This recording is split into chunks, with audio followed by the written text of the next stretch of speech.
All right, welcome back to another edition of Office Hours by Castos. I'm the founder of Castos, Craig Hewitt, and on the line today we have Denise Meckel from our marketing group. Hi, Denise. Hi, Ron.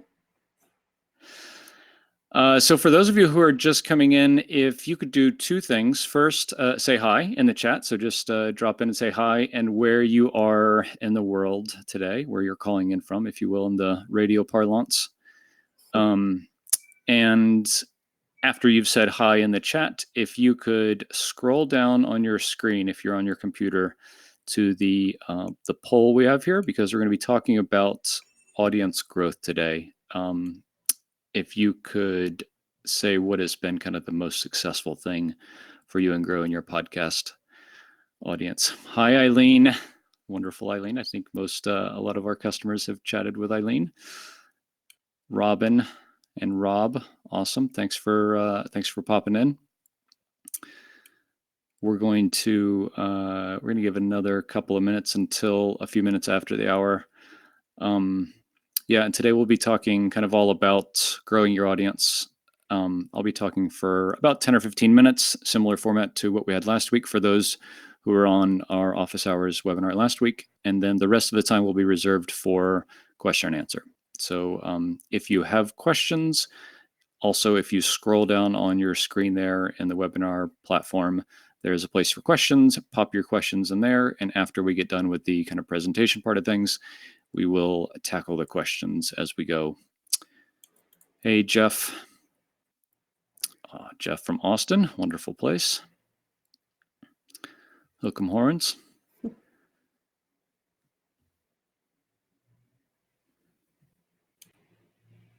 So if folks haven't already or having trouble kind of finding it, if you could scroll down after you come in and say hi on the chat and where you're kind of coming in from, scroll down and respond with the what has been the most successful kind of tactic or strategy at growing your podcast audience, just to get an idea of kind of what's been working for folks.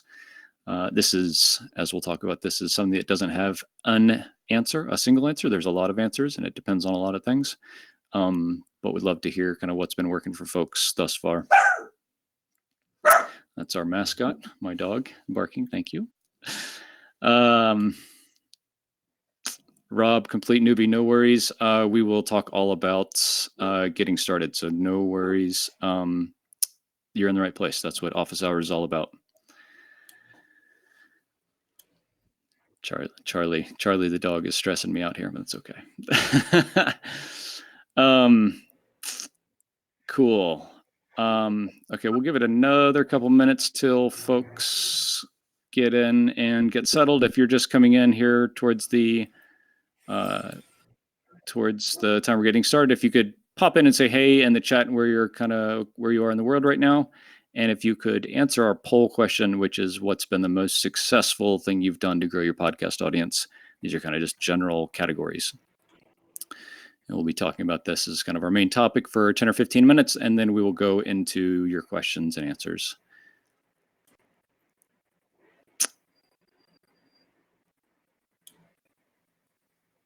Cool. Okay, so we'll go ahead and get started. Once again, welcome to Podcast Office Hours. I'm the founder of Castos, Craig Hewitt, along with Denise from our marketing group. And we're going to be chatting through like 10 or 15 minutes of some content around some tactics that we can all use to grow our podcast audience. And then we're going to take your questions. So if you have questions, you can go ahead and pop them in the question queue down below. So just scroll down on your screen here to the questions area and ask away. And we'll get to those in about 10 or 15 minutes. So the agenda for today, like I said, is that we're gonna cover a bit of content about some ways that we can think about growing our audience. Hopefully some of these are new to everyone and things you haven't tried yet and that you can go out and experiment with. And then we'll go into the Q&A section. So we have 9 tactics that I really think can and may apply to both beginners and to seasoned pros. The way that kind of growth works in a lot of ways, whether it's a podcast or a business or whatever, is you do one thing and that goes really well, and then you get to a point where you plateau, and so you got to try something new. And so that's why we have 9 different things that, maybe you've done a lot of social media work and that got you to a point. You have 1,000 or 5,000 or 10,000 listeners per episode, but you haven't grown much in recent past. And so it might be time to spice things up and try something new. So we alluded to this as we were kind of getting started, is there is not an answer that I will give today, and there's not a silver bullet. There's not a single thing that I will tell you that that will magically transform your podcast and make it super successful, and you'll be, Tim Ferriss or something like that. There are things that will work more effectively for you based on kind of where you're coming from and what you already have going.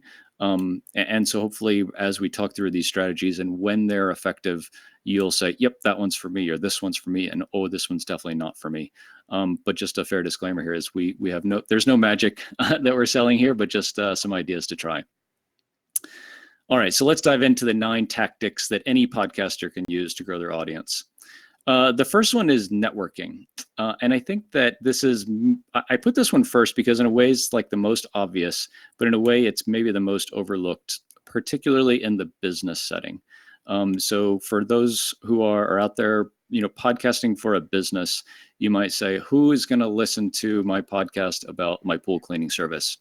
And the answer is probably not a lot of people, right? But what this could be a really interesting opportunity for is for you to network with people who are in your space and maybe thought leaders that you wouldn't have access to otherwise. So this is a reason that we really like podcasting for business, is because you can invite these people onto your podcast and use it as an opportunity to network with them. And then in return, they will then turn around and have you on their show, and then you'll be able to leverage their audience. Similarly, if you're not using it as like a direct business networking opportunity, guest appearing on other podcasts is not just specific to podcasting, but just for general marketing is like the hands down best way and use of your time to grow your audience and get exposure outside of the world kind of that you live in, because it leverages other people's audience. So if you go on someone else's podcast and they have 5,000 listeners, most of those 5,000 listeners might be people that have never heard of you before.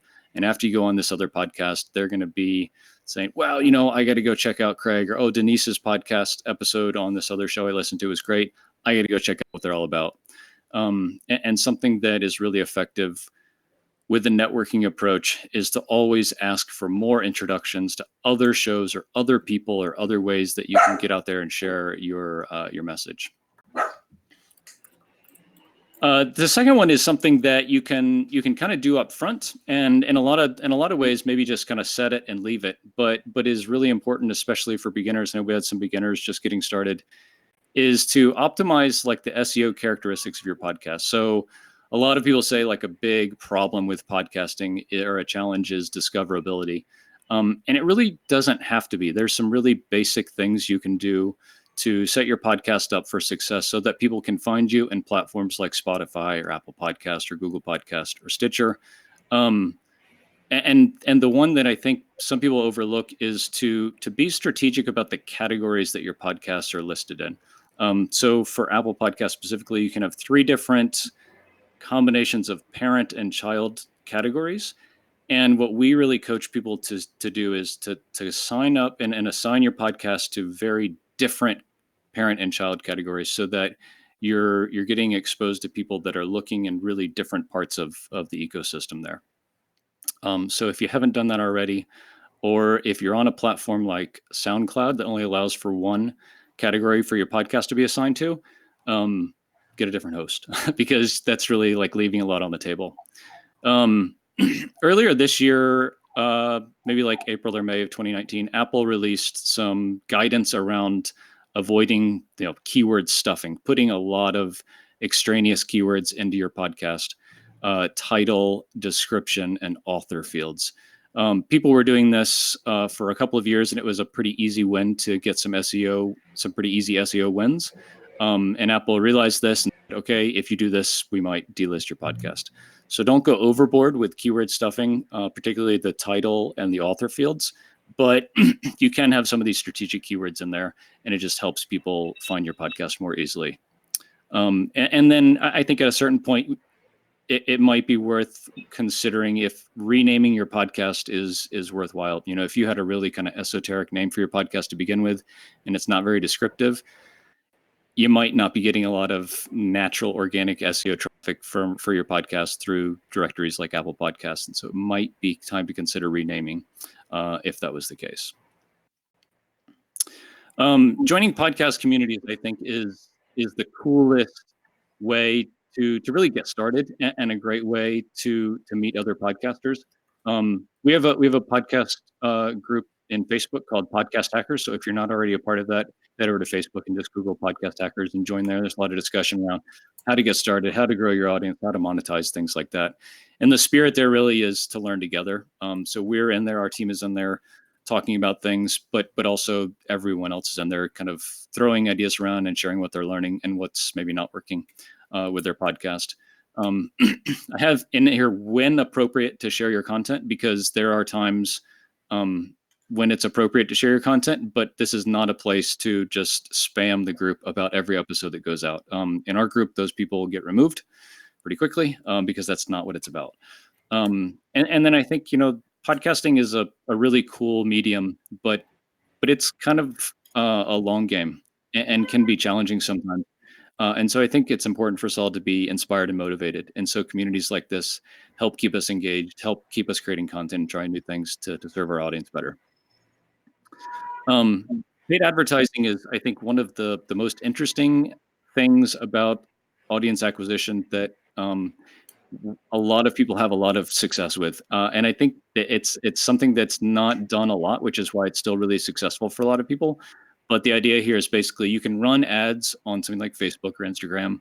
Overcast is a really popular podcasting app. They allow for ads directly within the app to your podcast.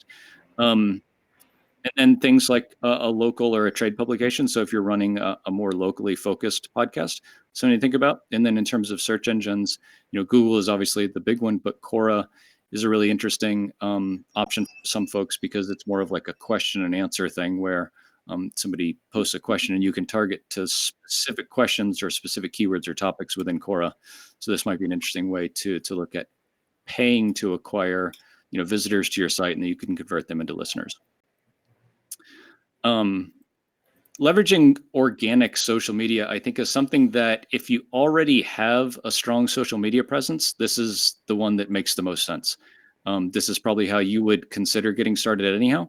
And this, we have this in here, and we have email marketing in here as well in a couple of slides, because the point with this is kind of, if you already have an asset, in an asset being like a lot of social media followers on Facebook or Twitter or Instagram, or you have a large email list, that's where you should definitely start.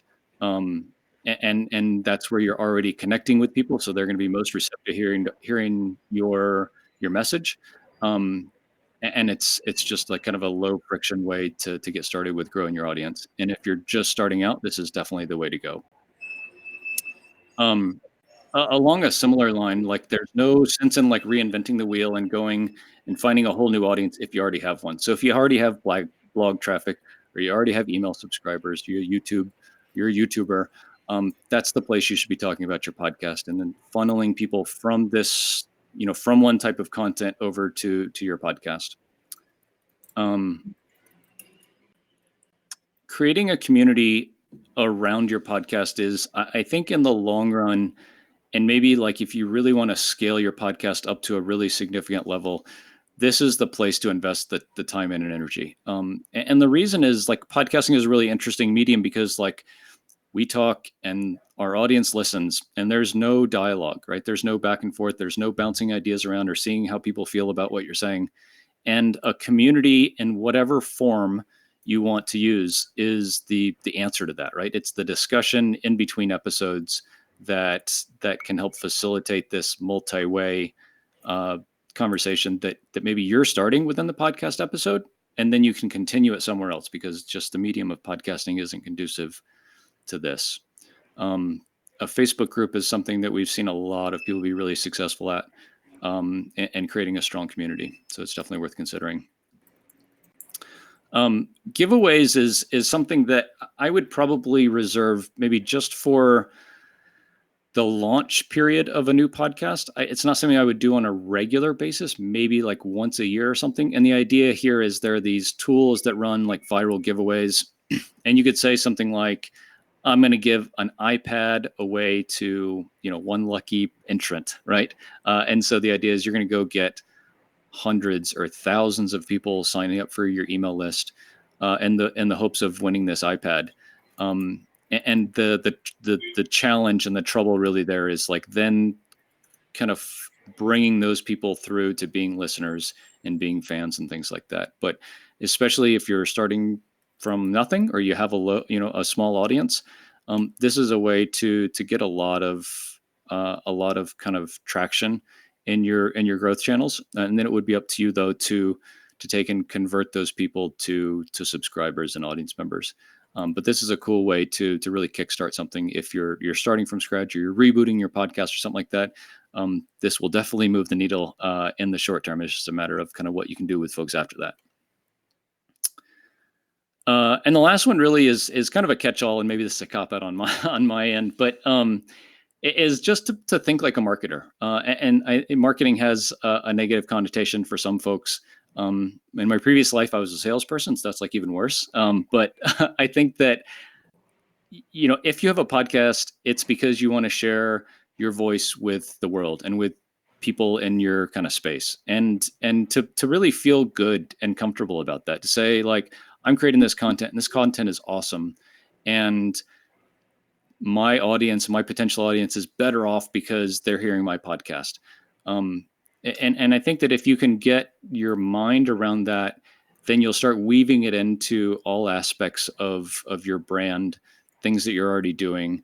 And I have in here kind of being cross-platform, and it really is like your message should be consistent for your podcast and for your blog content, and if you're on YouTube, and your social media and your email and all these kind of things. And so like the podcast should fit in with all of those other things you're already doing.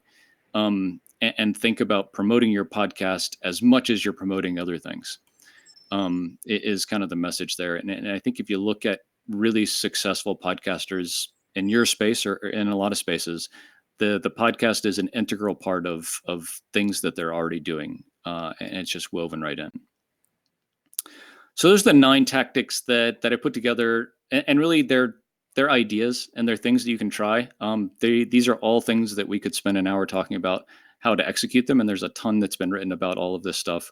But wanted to kind of spur some thoughts, some conversation maybe, about kind of what each of these means, how we can get started with them, maybe what's worked and what hasn't worked. And from here, we are going to roll into the questions aspect of the webinar.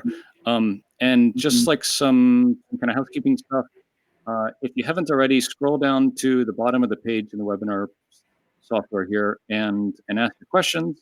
I know we have some questions there, and we have some things in chat. And the questions can be anything. It doesn't have to be around how to grow your audience. It could be how to get started, what microphone to use, what hosting software to use, what is an RSS feed. Anything goes really. So just scroll down, ask away. We'll take these kind of in as they come. Denise is triaging them, and we will get started with questions now.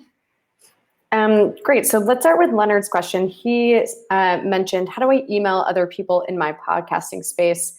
Basically, how does he get larger podcasts to want to talk to him? So for me, we want to learn more about how do you pitch yourself to be on other podcasts? Should he feel intimidated or should he not?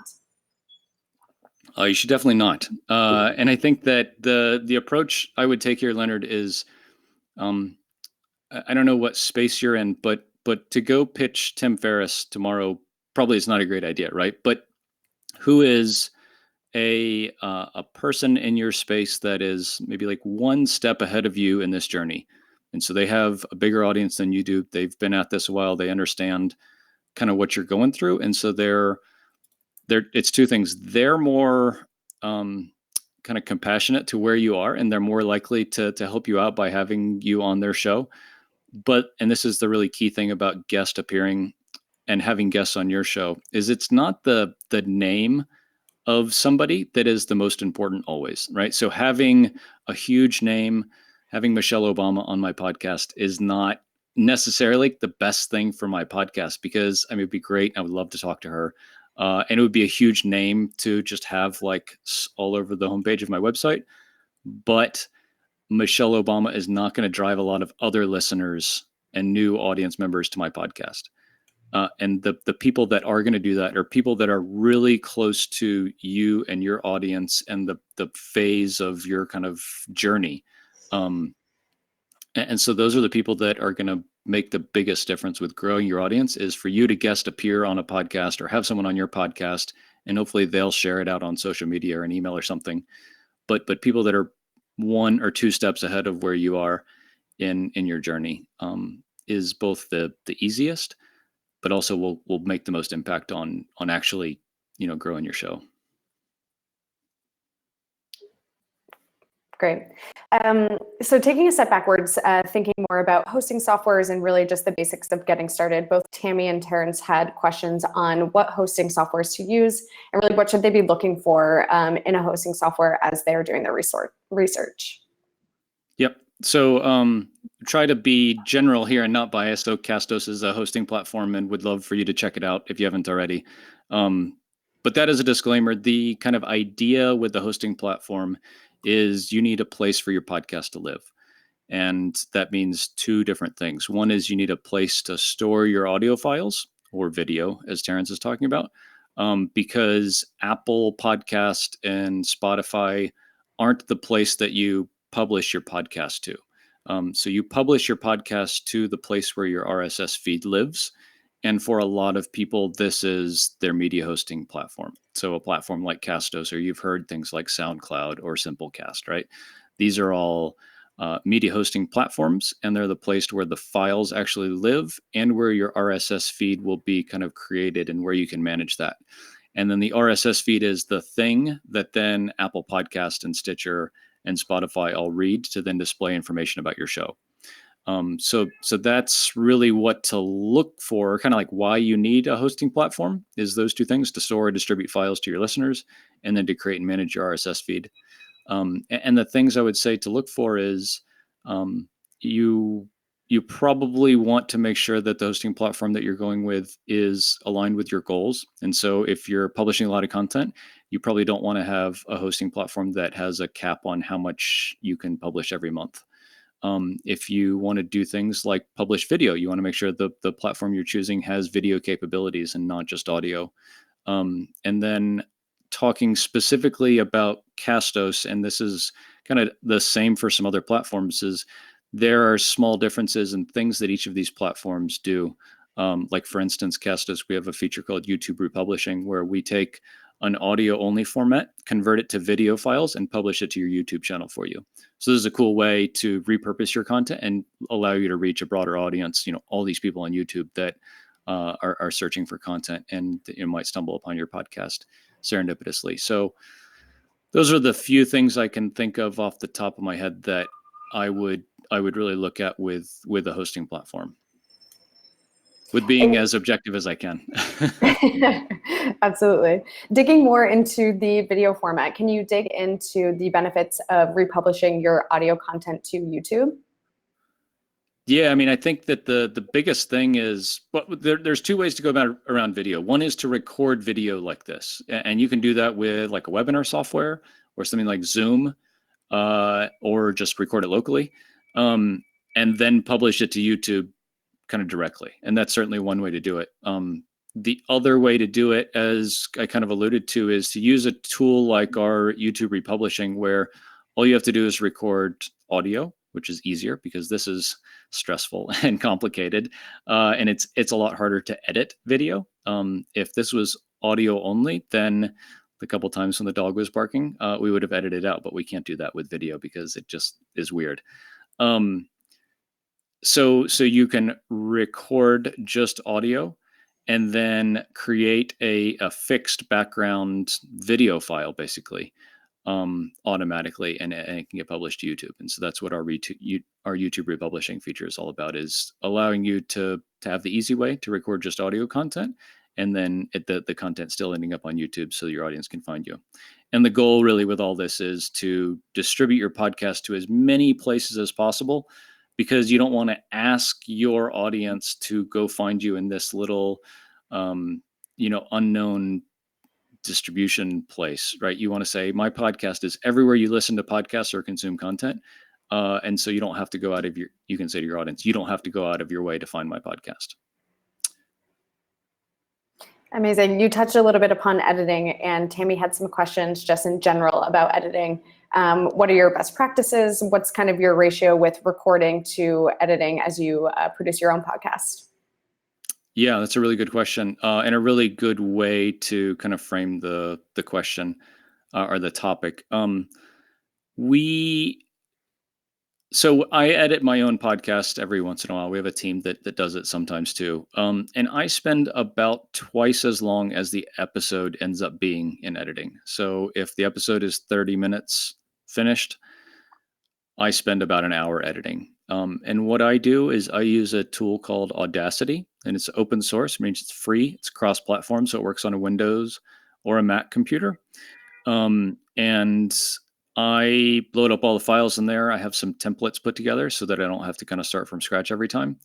And so I kind of start the episode running from there. And I typically am doing something else at the same time, so I kind of multitask my way through the editing process. And really just cut out the big chunks, the misspeakings or the dog barking or the trash truck out front or whatever that are the big problems. But I think Tammy, the question to ask yourself is, what kind of podcast do you want? In terms of, do you want a really conversational type podcast, or do you want something that's really highly produced? And the decision there is a few things. One is, a really highly produced podcast is really difficult and takes a lot of time. A really conversational podcast is easier, takes less time, might sound more genuine because it's just like you having a conversation with a friend or a colleague.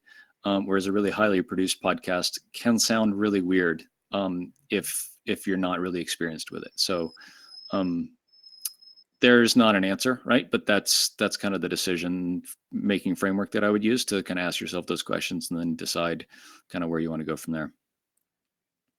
That's a good lead into Rob's question. His business is brand new. He's a sobriety coach, and he wants to know kind of your thoughts on whether or not starting a podcast would be the right avenue for him as opposed to other kind of mediums of content. From your point of view, what are the benefits of starting a podcast? Yeah, Rob, I think you are in a really interesting position there, and a really cool opportunity to consider a podcast. And so we don't have yes or no answers here. They're all kind of maybes and me giving kind of things to think about. But the things I would think about are you already creating content around this space? And so for most folks, that starts with like being a blog. If you are, then could you have different conversations or with different types of people if you started a podcast? And I say this because, especially Rob, I would guess in your kind of world and the topic that you're going to be talking about, it's a really emotional and sensitive topic. And so to talk about that in a blog, I can imagine kind of loses some of the emotion of it. And you would kind of end up with something that's a little like sterilized. But to have someone on your podcast where they talk about the struggle of their sobriety and kind of getting through the tough times and things like that, for me, would make for much more interesting audio content than blog content. So I would kind of ask yourself, like, can you create really interesting content via the audio medium that you either can't or don't want to or haven't been creating as like in written content or in a YouTube channel or something like that? I would say you might have some things to think about specifically around like anonymity and things like that, right? Like, Rob, this is just for your case, but that is definitely something to think about. Is like, you're going to be sharing really intimate details of someone's life, and so like how comfortable you and they are with that is a question I think everyone has to answer, of like how far to take that, because that is the most interesting content in a lot of ways, but it also kind of skirts on some of these conversations that we don't want to have or don't want to make kind of public to the world. Absolutely. And Tammy chimed in with a really nice point as well, that conversational podcasts are great for people who are interested in mental health issues and wellness strategies and advocacy. So thanks for that tip, Tammy, as well. Yep. So in a similar vein, Terrence is thinking about naming his podcast. So he's asking, should I do a name search before naming my podcast? What else? What are the things he should be considering as he is trying to name his show? Yeah, absolutely. Not as much because you don't want to be caught like infringing on someone else's trademarked name or something like that. That's definitely a concern and something you should think about, because like the worst possible thing would be to name your podcast the same as someone else. I have a friend who runs a podcast called How I Built It, and he started a couple of months before NPR launched their How I Built It podcast, and he just gets smothered. And so he did a name search; it didn't exist, and they still came in on top of him or after him. And from just a name recognition standpoint, uh, it's killing him, and he's probably gonna have to like rebrand his podcast to something more unique. I think people who have really common names, or a name of a famous person, can relate to this too. So if your name is Michael Jordan, um, nobody is going to find you online, right? They're going to find the basketball player. So that's something to think about. That like, what are the chances this another podcast could come out with this name? Is there another podcast with this name out already? Not to mention like the potential like real legal kind of issues that could come up if you name it, something that's already trademarked or patented. Perfect. So taking a step back to editing and kind of recording your podcast, Leonard had a question about Audacity, and he's been struggling to record multiple microphone inputs. Do you have a setup or any other recommendations on how to record multiple microphones? I think, and I don't know because I've only ever done like 2 podcast episodes that were recorded in person. They're always remote, kind of like this, or over something like Zencaster. Um, I suppose you will need to have something like a preamp or a box that you can plug both microphones into, and then plug that into your computer, and you should be able to select the multiple inputs that you want to have within Audacity from there. But I don't have like firsthand experience doing this. But that would be the approach I would want to take.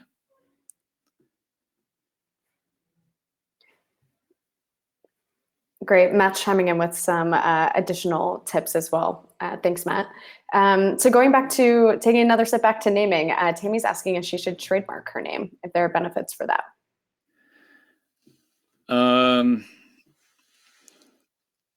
Yeah, I think especially like if it's tied to a business, or you think it might be a business in the future, I would. If it's a hobby or something that you think might not ever be something that you earn your livelihood from, I probably wouldn't worry about it. I think I can imagine these podcast names would be a tough thing to defend in court if it ever came to that. So having a trademark for your name might be helpful, but probably would be pretty difficult to defend. So yeah, I would say depending on how kind of seriously you're taking it and how seriously you think it will end up being, maybe if it's going to be really serious, that probably would go to the extra kind of trouble and cost. Yep. How do you trademark a podcast name? I would guess you trademark it just like any other name, like a brand name. But again, I don't have firsthand experience over this. I would go to something like LegalZoom maybe and ask them to see if they could help you. Those are kind of like legal services on demand. Perfect. So Matt's asking, when you have guests on a podcast, do you have to send them anything beforehand? Do you send them recording tips or the episode outline, or maybe even script suggestions? What's kind of your best practice when you have guests on your podcast? Yeah, 100%, Matt. That's a really great point. This is something where, what's the saying? Like an ounce of prevention is a pound of result in the end. So if you can send your guest like just a template email or create a PDF one time and send it to every guest, and there's automation you can put into place with like, a lot of these tools like Zapier to send this to someone every time, is they need to be in a quiet place with the door closed, and like the windows closed and the air conditioning or the fan off. They need to have a good microphone. And if they don't have a good microphone, then just the Apple earbuds or the earbuds that come with their phone are fine. But what's not fine is like using speaker, the computer speaker, to capture their audio. Additionally, you want to use headphones so that when the sound is coming out of it, so that the sound is not coming out of your computer speakers and then your microphone is picking it up. So I have an earbud in right now, but I'm talking into this microphone so that I hear what's going on and what Denise is saying, and that's not being picked up by my microphone. So that's kind of like, those are a few kind of basic things that you want to prepare your guests for. And the other thing I would say is, if your guest is in like a low bandwidth situation, so the internet at their home or office or wherever is not great, ask them to close all the other applications on their computer so that as much bandwidth as possible is going towards the call that you're on. And then Matt, I think settling on how you're going to have these interviews would be good. So there are tools like Zoom that you can conference calling tools that have free and paid plans. There are tools like Zencaster and Squadcast that do kind of specifically for podcasts, do more high fidelity recordings. So yeah, I would probably try to use one of those three tools, and whatever you're comfortable with from a technology and cost standpoint. And then your last question about episode outline. This kind of goes back to what we were talking about with how highly produced you would like the episode to be, and kind of what your vision for what you want the podcast to look and feel like. If you want it to be just a conversation with you and a friend or a colleague, then I probably wouldn't send them anything, because if you send them these questions that you have in your mind beforehand, then the natural flow of conversation is going to get truncated, right? So you have by 20 minutes, I have to get to the third question. But you are having a really interesting conversation about something, that whole conversation flow just seems abnormal. So that's one approach. The other approach is to say, I'm going to ask the same 6 questions on every podcast episode, no matter what, and that's okay too. But know that when you do that, you give up some of the exploring you can do with your guest. And for me, and this is my opinion for sure, that exploring and that free form discovery of the topic that you're talking about is the best content. And I think when you're able to do that, that's like the magic that your audience really likes. I agree with you there, Craig. Spontaneity, I think, can breed some really interesting conversations. So something to think about as well, as you send over suggestions to your guests. So taking another question from Rob. So he is just starting out and I wanted to add a question in here as well. So how many episodes should he record, in order to launch on day one? How much content should he have ready? And then can you also speak to episode volume? How many episodes should people be putting out per week or per month? What do you typically recommend? Yeah, for sure. So I think to get started depends on how often you want to publish long term. So the most typical is to publish an episode every week. That's hard. I can tell you, as someone who has almost 200 podcast episodes in my kind of main podcast, we've missed a lot of weeks. But that's really the goal, I think, for most kind of mainstream podcasts, is to publish every week, maybe every other week. I would say, Rob, if you don't feel like you can publish every other week, I probably wouldn't start a podcast right now, because if you're going a month in between every time that your audience is listening to your episodes, they're going to go find another podcast to listen to, because especially now there's a bajillion podcasts out there. And for you to go a month in between, your audience listening to you, they're going to find another way to kind of consume their podcast listening time.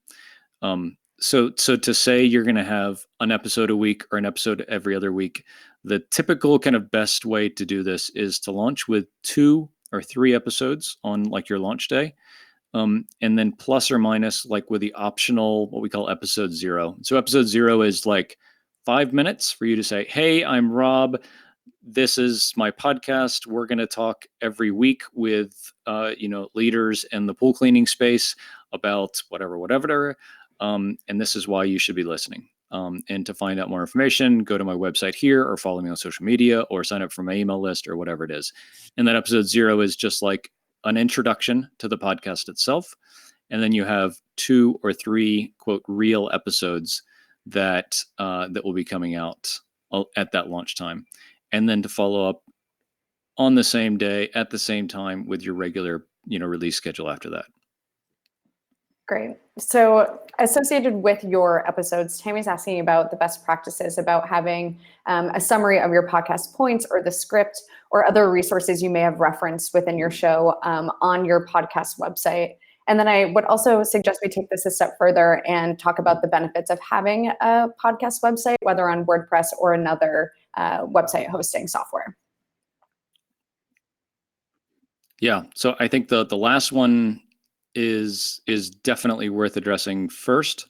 Is your podcast needs a home, and the home for your podcast is not iTunes or Apple Podcast or Spotify, because something can change with all of those platforms, right? They can go away, or they can make people pay to access your content or something like that. You should have as much control as possible over your content. And for a lot of people, that means having your own website. But some websites are hard to create, and I understand that. But if you have the financial and time and kind of technical capacity to create a website, I definitely would. It's just the thing you own pretty much entirely, and you have full control over. So that's one thing. And then to the question about what kind of written content you should have to go along with your podcast episodes, the term for, Matt, not to mention SEO benefits, to say, hey, come, all of my podcast listeners, come back to my website, which you own, and not, SoundCloud or something like that. To the point about show notes. So show notes are kind of the term for the written content that goes along with your podcast. And they typically are like a summary of what you talked about, a couple of paragraphs, a couple of bullet points. In this episode, we talked about this and this and this, and then resources or links to things that you mentioned in the podcast. So there are other websites or other podcasts or someone's, Twitter account or a Facebook group that you're a part of or that you want to share with people. Those are all things that are typically included in show notes. And they're about a page long, maybe a little less than a page, like 500 words, something like that. And there's all different flavors and variety of this out there, but that's kind of generally what you want to try to get after. And Tammy, Eileen from our support team also dropped in one of our blog pieces about podcast show notes. I would encourage you to check it out there as well.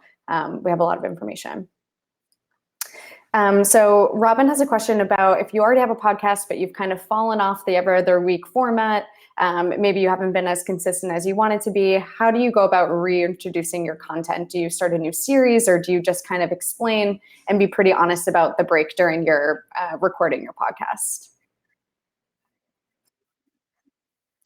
Yeah, so I think either of those are perfectly fine. And I would say, Robin, the decision making kind of framework I would use there is, if you have a real series that you want to start, then I would do that probably, especially if you think that you might go 8 or 12 or 20 weeks and then take a couple months off again. It's a lot better to set the expectation with your listeners. Okay, hey, this is my podcast. It is not every week. It's every week for 8 weeks, and then I take 3 weeks off, or it's, whatever. Whatever kind of cadence you want to set the expectation with your listeners about, because that lets them know, hey, okay, Robin's podcast is on hiatus. I know we'll be back in 3 weeks. Cool. Everyone's good with that. Because the worst thing is for you to go 3 weeks with your audience not hearing from you. It sounds like it might be 2 months, which is fine. It's not the end of the world. You absolutely should start your podcast up and don't start a new one. And if you're not going to make it a series, then just like you're saying, maybe record another little episode 0 type thing, 5 minutes, and just say, hey, sorry, it's been a while since you heard from me. A new episode is coming out soon. Release this a couple of days before your next episode will really come out. We're going to come back and we're going to be talking every week or every other week, or we're going to have a series of 10 episodes or whatever it's going to be. Again, it's all about like setting the expectation with your listeners so that they know what to expect from you and your podcast. Because I think if you don't let them know and you miss a week or 2 weeks, then they think you're not serious about it. So that's what you want to try to avoid. And speaking back to episodes, Terrence is asking about how long would you suggest each podcast episode typically be? As long as it needs to be. There's not there's not a right answer or a optimal length. A lot of people quote a podcast episode should be 22 minutes because that's the duration of the average commute in the United States. But there are a lot of really successful podcasts that are 3 hours long, and there are a lot of successful podcasts that are 15 minutes long. So I don't think one is right or wrong. It's just to cover the content you want to talk through. How long do you need? That's how long your podcast should be. Yes, Matt suggested anywhere between 20 minutes or 2.5 hours. So there's a sweet spot for everybody. Yep. That's for sure. Yep, and Tammy, absolutely. that blog post is over in the chat for the show notes. I'm trying to comment under your question, but it's unfortunately not posting for me. So if you head over to the chat, you'll be able to see it there.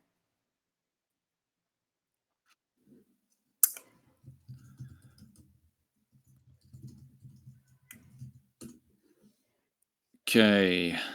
Found it. Thanks. Awesome. So I think, Denise, that take us through all of our, what is Castos' story? Oh, Matt, that's a big question. Yeah, so Castos is a podcast hosting platform. I'm the founder. We've been around for almost 3 years. And we are a platform that's a bit unique in that the place where a lot of people really find us and love what we do is our WordPress integration through a plugin called Seriously Simple Podcasting. And so what this lets you do is manage all of your podcast content from your WordPress site, where you manage all of the other content that you produce, but your files are hosted on dedicated servers that are meant just to store and distribute audio files. And so you have the best of both worlds. You have a dedicated hosting platform that stores and distributes your files, but you're able to create and manage both your podcast feed and your episodes right from your WordPress site, where you do all of your other content work. Yeah, and so we're a small and scrappy team that are hopefully doing a lot of really cool things in the podcasting world, and have a lot of really cool things planned for later this year. One of which is what we're calling premium podcasting, which is where you'll be able to charge a small fee if you'd like to select subscribers or to select content to have access to this. So it's a nice way to monetize your podcast that's not another MeUndies or Casper mattress ad. Rob wants us to take a step back to the video versus audio version of your podcast. So are there pros and cons to having a video associated with your podcast versus just capturing the audio? I think the biggest reason to capture video is, well, there's two really good reasons to do it. One is it's really interesting. And I think, seeing people's faces and their expressions and reactions to what is going on throughout the course of an episode can be really powerful. It is quite a bit harder. So you have to be physically in the right place with the right environment and the right lighting and a good webcam and all this kind of stuff. So technically, it is quite a bit harder. It makes editing a whole lot harder than just audio. So those are kind of some reasons you would do it, and maybe some pros and cons. Those are the pros and cons of doing it. The reason that you would do it or not do it, the first is to get your content on YouTube and in these video platforms. Tools like our YouTube republishing get around that in a really nice way, I think, by letting you record just audio and then repurpose that into a video file and publish it to YouTube for you. So you get that exposure of your podcast being on YouTube without having to record video content. And Rob, as your follow-up question here, yes, you can absolutely repurpose any existing video into a podcast. We do that with this podcast, or with our podcast, and we are repurposing these webinar recordings into podcast episodes. So the first one should be coming out very soon from last week's webinar. And basically we just rip the audio out of that, mix it together with an intro and outro, edit it down, and it's a podcast episode. So for us, talking about repurposing content from this webinar, from this hour that we'll spend together today, we'll get video. So we'll republish this directly to YouTube because it's like native video first content. And I think that's like a decision that you want to make is like, is the content you're creating better for video? So a presentation like this is really good for video. So from this one thing, we'll republish this recording to YouTube. We'll create a blog post about it, and we'll create a podcast episode about it. So it's a really cool way to, and we'll have a webinar that everyone gets to participate in kind of real time, which is the magic of webinars that I think podcasting And to doesn't quite have piggyback yet. off that, we'll also send an email to everyone who attended today, so you guys can access all of these different mediums, so you can reference this webinar at a later date as well. Tammy, you're putting me on the spot. That's it's funny. That was almost the topic for this week's webinar. Tammy, is how to edit in Audacity. We have a couple of videos on this if you go to our YouTube channel. So just go to YouTube and type in Castos Audacity. And you should find a pretty good tutorial on that. But yep, we're going to talk all about audio editing in Audacity potentially next week. So we will follow up on that for sure. Yes, I can drop a link in for both of those editing pieces.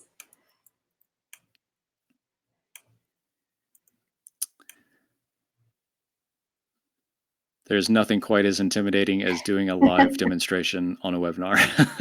But no, I use Audacity, like I said, almost every week. It's a wonderful tool. And certainly if you're just getting started, it's a great way to get started because it's free, it's open source, it's cross-platform, so Mac and PC. And there is a metric ton of content out there about how to use Audacity as an audio editing and recording tool. So that's the thing, is if you're just recording yourself, or you're recording a couple of people, in person, you can use Audacity to record and then to edit. So it's like a, multi-purpose. And I just dropped a link from our blog post that both has the video from YouTube and a few more tips written out, so everyone can reference later. Rob's asking, what do you use to edit video? I don't edit video, so I don't have an answer there. I think there's a program on my computer, iMovie, that I have done a very little bit of video editing with. And the other tool that I have used to capture and then edit the captured video is Camtasia, I want to say. Camtasia. So Camtasia and ScreenFlow are tools that you can use to capture video on your computer, and then you can use the same tool to edit it later. Kind of like Audacity with audio, you can record and edit there. So Camtasia or ScreenFlow for capturing like your desktop or an application or a browser window or whatever, and then you can edit it later. Nice. Matt, I'm opening your Medium article now, Descript Podcast Studio. Craig, have you heard of Descript and have any thoughts?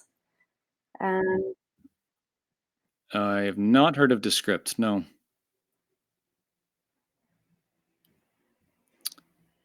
Sorry, Matt, trying to skim now to provide more info.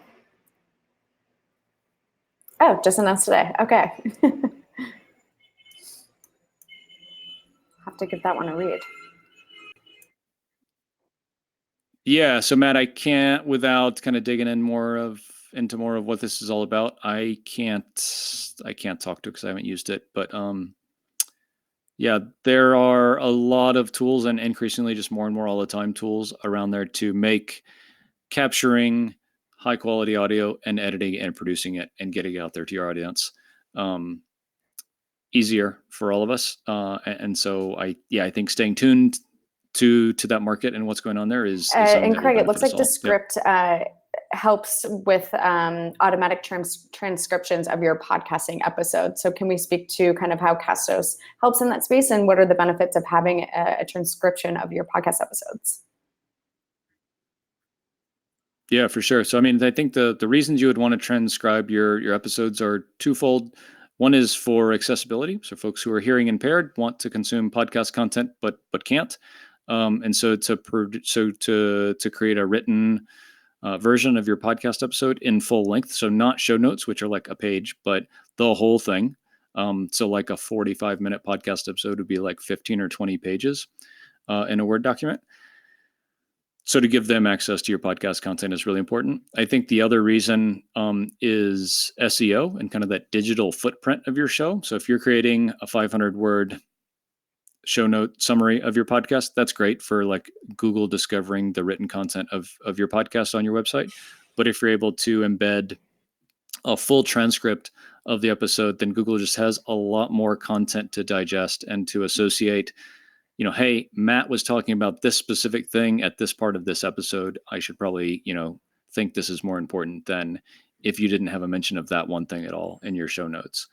Castos offers this as an optional feature. So you basically turn it on once, and then every time you publish a new podcast episode, it's automatically transcribed and then returned to your dashboard, and you can download it as a PDF or embed the full text. It's already right there in your Castos account and on your Castos pages. But if you want to do something like bring it into your WordPress site, you just either download the PDF or grab and copy the content of the transcription and bring it into your WordPress site in lieu of show notes or in addition. Matt, you wasn't aware of the features. Glad we could turn you on to it. Denise, we're not doing a good job if folks don't know about this. This is terrible. No, Matt, I'm glad that could be helpful then. That's great. I think that's everyone. Awesome. Well, we're right at time, so this is wonderful. Thanks to everyone who came out today and asked questions and responded with their kind of input and experiences. I think that's the magic of media like this, is that Denise and I can talk a little bit and share our experiences and things that we know and have learned, but that other folks can too. So thanks for everybody who came out and participated on all sides. And if anyone has any other questions, feel free to send us an email, hello@castos.com. You'll be getting a follow-up a couple hours after this recording is done with a link to the recording, and you can just respond there and ask us any questions that you might have. And thanks to everyone who came out. And we're going to have another one next Wednesday at noon Eastern again. And Tammy will probably be talking about audio editing. But if you, so stay tuned for an email from Denise that will be announcing the registration for the next webinar as well. So thanks so much. And hope everyone has, Thanks, Matt. has See you a next great week. week.